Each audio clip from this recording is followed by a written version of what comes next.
So this is the museum. Yes, welcome to Mount Kearsarge Indian Museum. The museum has proudly stood in Warner since 1991, and Andy Bullock has been here the entire time. He loves to talk about the thousands of fascinating artifacts representing Indian tribes from all over North America. For example, the canoes that natives would make, including one from a hollowed-out pine tree. Burn a little bit, chip a little bit of it out. These are kind of ocean-going and big water canoes.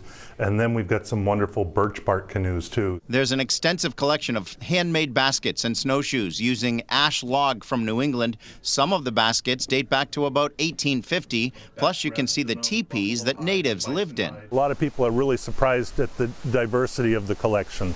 And that really helps us to tell our story of Native people have this long history of being misunderstood, and that it's not one monolithic group of people that is the same all across North America.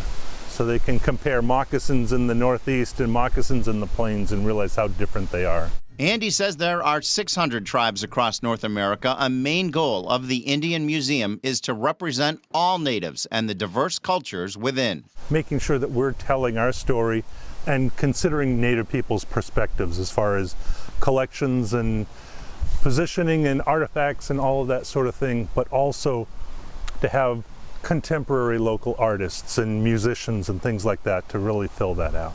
And the learning is not just inside the museum, but outside in Medicine Woods as well.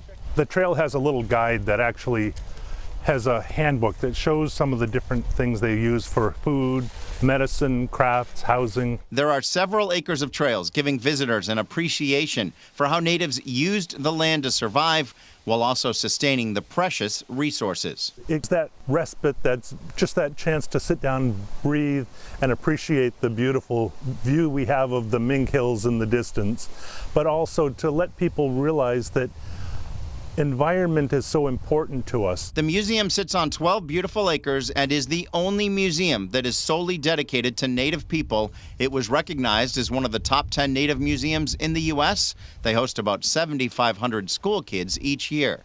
And they also have special events like the Summertime Powwow that attracted 3,500 people this year. It is truly a place of history and a place of learning. That's the most important thing we can do, is to kind of connect our guests with Native philosophy and conversations that are important to local Native folks. All right, so a great afternoon at the museum, and it's much closer to many of you than you might think. The drive from Manchester took just about 30 minutes or so. I like the indoor-outdoor component too. That's really cool.